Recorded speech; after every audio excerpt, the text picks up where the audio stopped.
नमस्कार, वक्त हो गया है उत्तराखंड की खबरों का। मैं हूं आपके साथ मनु तेवतिया। शुरुआत करते हैं कोरोना की बड़ी खबर के साथ। उत्तराखंड में एक बार फिर कोविड संक्रमितों के केसों में बढ़ोतरी शुरू हो गई है। 24 घंटे में कोविड केसों का आंकड़ा काफी तेजी से बढ़ा है। 24 घंटे में 259 केस आए हैं पूरे राज्य में, जो 6 महीने बाद के अब तक के सबसे ज्यादा है। सबसे ज्यादा नैनीताल में 91 केस मिले हैं, तो दूसरे नंबर पर देहरादून में 77 और हरिद्वार में 15 नए मामले सामने आए हैं।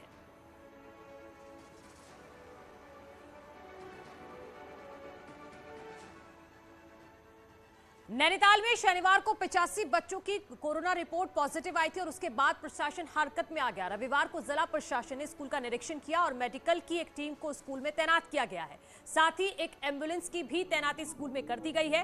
प्रशासन ने कोविड नेगेटिव 325 छात्रों को अपने घर भेज दिया है। एसडीएम ने बताया है कि घर भेजे गए छात्रों से भी लगातार संपर्क किया जाएगा। आपको बता दें कि स्यालबाड़ी जवाहर नवोदय विद्यालय में अब तक 96 बच्चे और स्कूल स्टाफ कोविड पॉजिटिव मिल चुके हैं।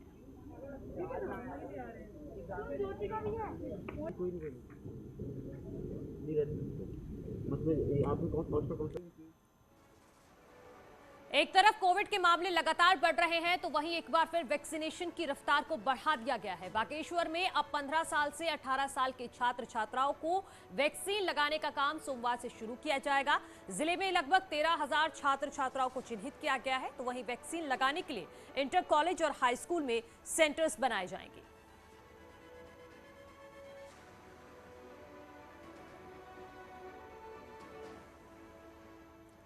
आगे बढ़ते हैं। मुख्यमंत्री पुष्कर धामी और रुड़की के छबरेड़ा विधानसभा पहुंचे, जहां उन्होंने कृषि मेले के कार्यक्रम में शिरकत की। वहीं इस दौरान उन्होंने 51 करोड़ की 34 योजनाओं का शिलान्यास और लोकार्पण भी किया।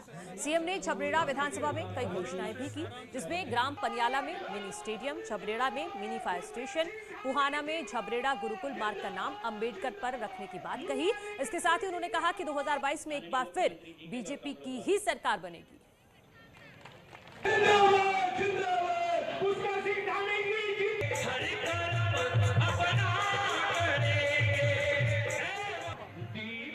यहाँ पर ज़रूरत के हिसाब से आज हम लोगों ने बहुत सारी योजनाओं का, सैकड़ों करोड़ की योजनाओं का लोकार्पण और शिलान्यास किया है और भविष्य के लिए बहुत सारी घोषणाएं भी की है। यहाँ पर ज़रूरतमंद के सड़कों की, हमारे स्टेडियम्स की और गलियों की, नालियों की जैसी ज़रूरत है, जहाँ पर पार्किंग की, साथ में लाइब्रेरी की, सभी जो भी घोषणाएं हमने की है। प्रेस क्लब की, आप सब लोगों के लिए प्रेस क्लब की भी घोषणा की है। जल्दी ही इसके सबके शासनादेश निकलेंगे और ये धरातल पर उतरेंगे। खबर गदरपुर से है। बीजेपी की विजय संकल्प यात्रा बाजपुर के बाद गदरपुर विधानसभा के गुल्लर भोज पहुंची, जहां सैकड़ों कार्यकर्ताओं ने बीजेपी सह प्रभारी लॉकेट चटर्जी, केंद्रीय रक्षा राज्य मंत्री अजय भट्ट का भव्य स्वागत किया। इस दौरान कई कांग्रेसी कार्यकर्ताओं ने बीजेपी की सदस्यता भी ली। स्थानीय रामलीला मैदान में हुई सभा में लॉकेट चटर्जी, आरपी सिंह और अजय भट्ट ने संबोधित भी किया। केंद्रीय मंत्री भट्ट ने कहा कि प्रधानमंत्री नरेंद्र मोदी ने देश का कायाकल्प किया है। उन्होंने आगे कहा कि प्रदेश में बीजेपी के पक्ष में माहौल है और फिर से भारी बहुमत से बीजेपी की सरकार बनने जा रही है।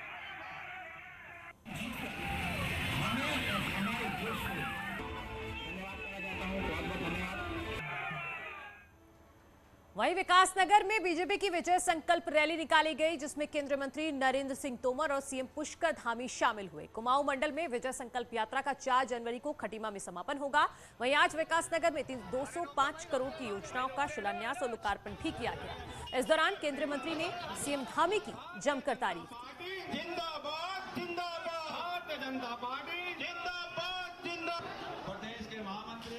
हर कोने कोने में जो विकास की योजनाएं हैं उनको धरातल पर उतारने का और उनको शुरू करने का काम करना है। हमारा लक्ष्य है कि 2025 तक हमारा राज्य देश का श्रेष्ठ राज्य बने, उसके लिए हम काम करते हैं। ये बहुत बड़ी सौगात है और विकासनगर विधानसभा ने विकास की दृष्टि से एक नए ऊंचाई हासिल की है और ये अभियान जारी रहेगा। और जैसा हमने संकल्प लिया है कि 2025 में उत्तराखंड राज्य देश का अग्रणी राज्य बने, जिसे कहना चाहिए सबसे सुंदर और सबसे तरक्की वाला राज्य बने, उसी प्रकार से विकासनगर को भी मैंने एक आदर्श विधानसभा रोल मॉडल बनाने के लिए संकल्प लिया है। अब खबर उत्तराखंड कांग्रेस से जुड़ी हुई है। कांग्रेस 15 जनवरी तक उम्मीदवारों की पहली लिस्ट जारी कर सकती है। कल दिल्ली में सेंट्रल इलेक्शन कमेटी की मीटिंग होनी है, जिसमें कैंडिडेट के नामों पर फाइनल मुहर लगने की संभावना जताई जा रही है। बताया यह भी जा रहा है कि कांग्रेस की स्क्रीनिंग कमेटी द्वारा बनाई गई लिस्ट में 40 नामों पर सहमति बन गई है।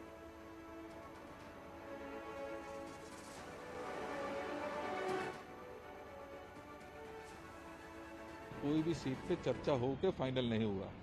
हमने कहा सब सीटों पर चर्चा हुई है, कुछ सीटों पर सभी के मत एक हैं, लेकिन जैसा आप जानते हैं कि हमारी स्क्रीनिंग के बाद सीईसी होती है, उसके पश्चात ही फॉर्मल एक अनाउंसमेंट की जाती है और फॉर्मली उसके ऊपर मोहर लगती है। तो हम लगातार अपने प्रोसेस में जारी हैं। जहां तक जो क्राइटेरिया है उसमें सबसे पहला क्राइटेरिया यही है कि जो व्यक्ति हमारा कैंडिडेट हो वो जीतने वाला हो, जिसकी इमेज लोगों में अच्छी हो। पूर्व सीएम हरीश रावत आज रुड़की दौरे पर रहे, जहां भगवानपुर में कश्यप महासम्मेलन कार्यक्रम में उन्होंने शिरकत की। वहीं इसके बाद हरीश रावत कलियर विधानसभा के तेलीवाला पाडली गुज्जर में कांग्रेस की सदस्यता अभियान में शिरकत करने पहुंचे। हरीश रावत ने कहा कि कांग्रेस सोच समझकर टिकट देगी, जो प्रत्याशी जिताऊ भी होगा और जनता के लिए काम करेगा, टिकट उसको ही मिलेगा। मेरा निवेदन है कि वो मंच पे भीड़ कर दे। हमने बहुत समन्वय करके दे रहे हैं और भी गहराई से छानबीन करके ऐसे लोगों को देंगे जो जीतेंगे भी और काम भी करेंगे। कश्यप समाज को भी टिकट मिलेगा किसी? हम उस समाज के लोगों से हमारी बातचीत हुई है और उस बातचीत के आधार पर हम कदम उठाए।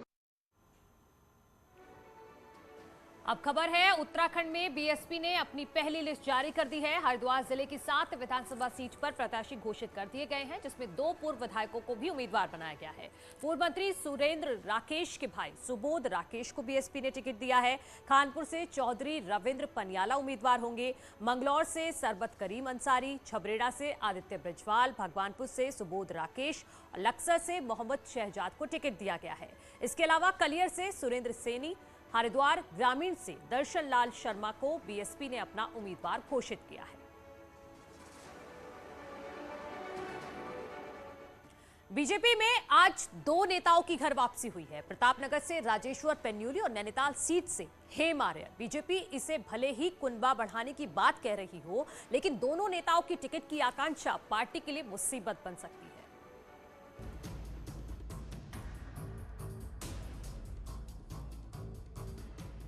नैनीताल सीट पर टिकट की आस लगाए कांग्रेस नेता हेम आर्य ने रविवार को बीजेपी का दामन थाम लिया। हेम आर्य साल 2012 में बीजेपी के टिकट पर चुनाव हारे थे और 2017 में टिकट न मिलने पर कांग्रेस में चले गए थे। प्रतापनगर से 2012 और 2017 में निर्दलीय चुनाव लड़ चुके राजेश्वर पेन्योली ने भी तब टिकट न मिलने पर बीजेपी को अलविदा कह दिया था। अब दोनों नेताओं ने बीजेपी ज्वाइन तो कर ली, लेकिन हसरत अब भी टिकट की ही है। भारतीय जनता पार्टी अपने घर वापस होने में मैं क्षेत्र में लोग जिसको भी पार्टी टिकट देगी उसके साथ लगेंगे और भारतीय जनता पार्टी पूर्ण बहुमत से उत्तराखंड में सरकार बनाएगी। और हेम आर्य इन 5 वर्षों में क्षेत्र में आज खुशी की लहर पूरे क्षेत्र में है। 100% सर, हमारी दावेदारी पूरी है।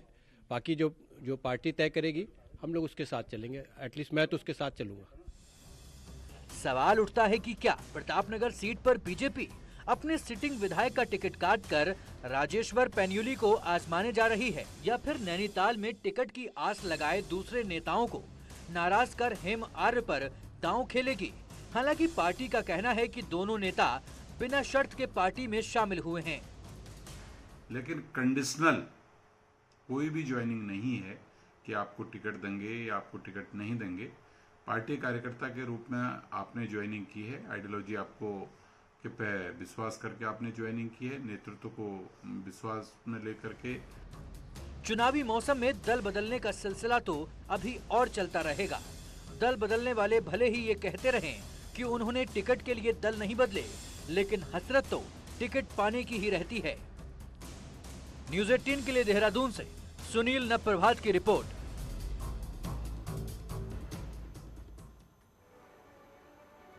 आगे बढ़ते हैं। दिल्ली के मुख्यमंत्री अरविंद केजरीवाल कल देहरादून में आने वाले हैं, जहां के परेड ग्राउंड में केजरीवाल एक रैली को संबोधित करेंगे। केजरीवाल सुबह 10:30 बजे जोली ग्रांट एयरपोर्ट पहुंचेंगे, जिसके बाद 11:30 बजे बीजापुर गेस्ट हाउस में एक मीटिंग रखी गई है और 2 बजे जनसभा को संबोधित करेंगे।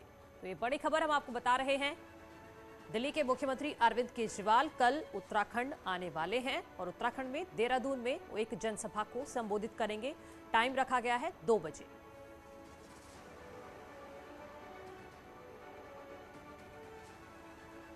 वहीं केजरीवाल के देहरादून दौरे से पहले आम आदमी पार्टी को 3 बड़े झटके लग चुके हैं। प्रदेश के कार्यकारी अध्यक्ष अनंतराम चौहान ने दिल्ली में कांग्रेस ज्वाइन कर ली, उन्हें प्रियंका गांधी ने पार्टी ज्वाइन कराई। तो वहीं पूर्व IAS सुवर्धन शाह ने भी आम आदमी पार्टी का दामन छोड़ दिया है। पार्टी संयोजक अरविंद केजरीवाल को लेटर भेजकर शाह ने पार्टी की नीतियों से परेशान होने का आरोप लगाया था और उनका कहना है कि सब कुछ दिल्ली से ही संचालित किया जा रहा है। वहीं रायपुर सीट से चुनाव की तैयारी कर रहे विनोद कुमार ने आज AIMIM पार्टी ज्वाइन कर ली है।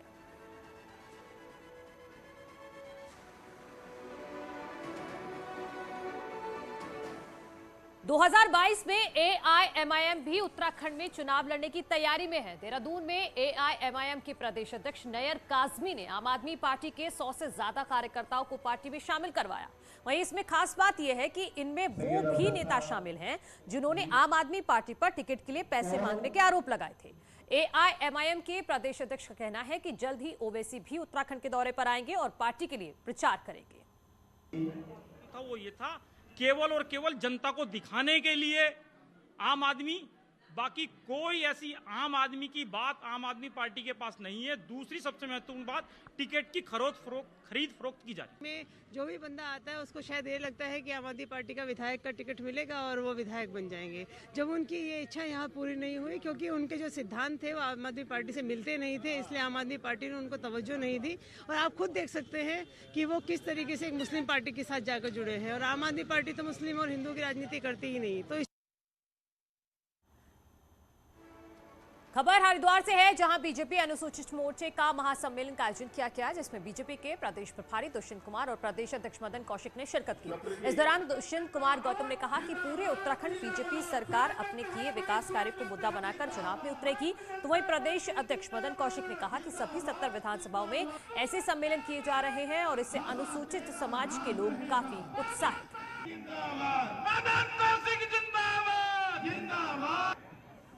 अपना विधानसभाओं में हम इसी प्रकार का आयोजन कर रहे हैं। आज हरिद्वार विधानसभा का था, बहुत भारी संख्या में हमारे अनुसूचित भाई, नौजवान साथी, मित्र, हमारी बहनें बहुत भारी संख्या में आए। नौजवान साथियों में बड़ा उत्साह है। रुद्रपुर से खबर है, जहां STF ने किच्चा के बरेली बॉर्डर से एक अंतर्राज्यीय ड्रग तस्कर को गिरफ्तार किया है। तस्कर के पास से 370 ग्राम हेरोइन बरामद की गई है। बताया यह जा रहा है कि तस्कर बाइक से हेरोइन बेचने उत्तराखंड आ रहा था, जहां STF की टीम ने उसे गिरफ्तार कर लिया। बरामद हेरोइन की कीमत 30 लाख रुपए बताई जा रही है। उधर विकासनगर में केनाल रोड पर रुई के गोदाम में आग लगने से हड़कंप मच गया। देखते ही देखते आग ने विकराल रूप ले लिया। स्थानीय लोगों ने फायर ब्रिगेड को सूचना दी, जिसके बाद पहुंची टीम ने काफी मशक्कत के बाद आग पर काबू पाया। बताया यह जा रहा है कि आग के कारण हजारों रुपए की रुई और गद्दे जलकर खाक हो गए। शॉर्ट सर्किट की वजह से आग लगने की बात कही जा रही है।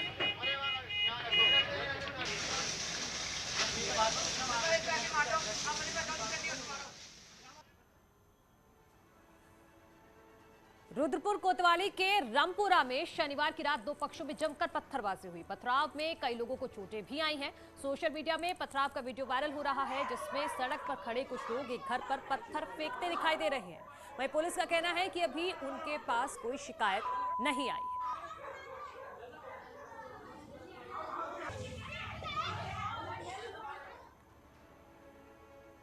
अब बात उत्तराखंड के मौसम की। पहाड़ों में एक बार फिर से कड़ाके की ठंड पड़ रही है। सुबह शाम के तापमान में -3 और -4 तक की गिरावट दर्ज की जा रही है।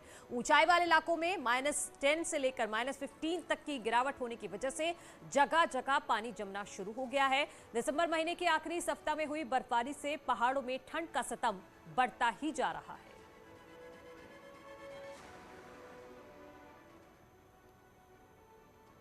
अब एक अच्छी खबर, रामनगर के फाटो जोन का विधायक दीवान सिंह बिष्ट ने उद्घाटन कर दिया है। फाटो जोन के उद्घाटन के बाद पहले दिन 4 जिप्सियों ने प्रवेश किया, जिसमें सवार पर्यटक फाटो जोन में घूमने को लेकर उत्साहित दिखाई दिए।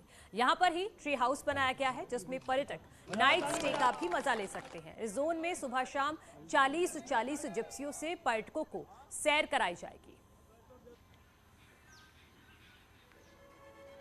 और यहां रुक रहे एक छोटे से ब्रेक के लिए, जल्द लौट रहे, कहीं मत जाइए।